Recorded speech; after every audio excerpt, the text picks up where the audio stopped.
dunia juga menganggap bahwa ini ngapain pola penyelesaian Rempang itu seperti pola penyelesaian Jinping, bahwa semua yang menghambat harus dilindas.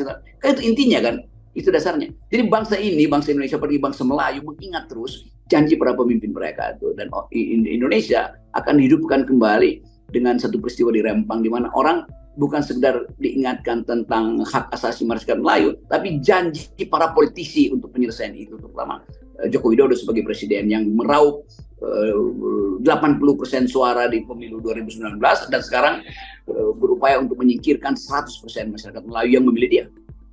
Ya. Ini memang viral lagi ya. Ada 2 video setidaknya. Satu video janji Pilpres dia pada tahun 2019 yang akan memberikan sertifikat kepada para kepada warga kampung tua itu dalam waktu 3 bulan. Dan kedua juga ada dalam sebuah rapat kabinet dia menyatakan bahwa kalau ada investor yang kemudian dia katakan dia berbenturan dengan kepentingan dari para penghuni kampung-kampung tua itu, ya investornya yang harus mengalah, dan itu kalau tidak ya akan dicabut izinnya. Kira-kira begitulah Pak Jokowi menyampaikannya. Jadi coba kita lihat di kepala Pak Jokowi itu apa sebetulnya yang disebut sebagai investasi, apa sebetulnya yang disebut hak rakyat. Kalau definisi dia tentang investor dan rakyat itu berubah-ubah, pro rakyat lalu pro investor, lalu balik lagi pro rakyat, lalu balik lagi pro investor. Nah, orang semacam ini itu pasti ada gangguan dalam cara berpikir itu.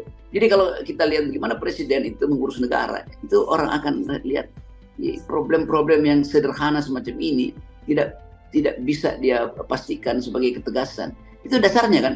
Sehingga orang atau para peneliti akan bilang, ya kalau begitu memang praktek cawe-cawe Pak Jokowi itu melekat di dalam psikologi dia sebagai manusia yang mempunyai kekuasaan atau diberi kekuasaan.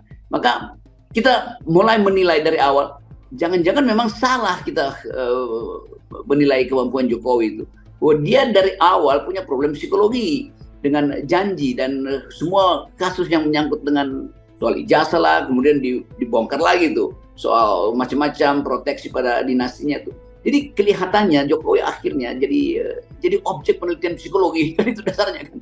Jadi siapa Jokowi? Ya Jokowi adalah kasus psikologi di Indonesia, di mana kepemimpinan itu ternyata tidak berisi integritas, tapi berisi pragmatisme tukar tambah tuh. Nah ini intinya kalau kita lihat misalnya para investor, mereka yang jujur akan lihat susah kita berinvestasi di Indonesia karena presidennya sendiri tidak pernah konsisten di dalam cara dia berpikir. Itu dasarnya. Yang kedua, susah kita masuk ke Indonesia karena ketegangan politik bisa membatalkan jumlah investasi yang masuk.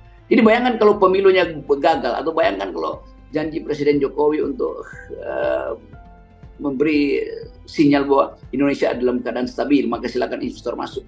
Saya kira Rempang ini akan membatalkan banyak investasi di Indonesia. Terima kasih sudah nonton. Jangan lupa like, subscribe, dan share ya.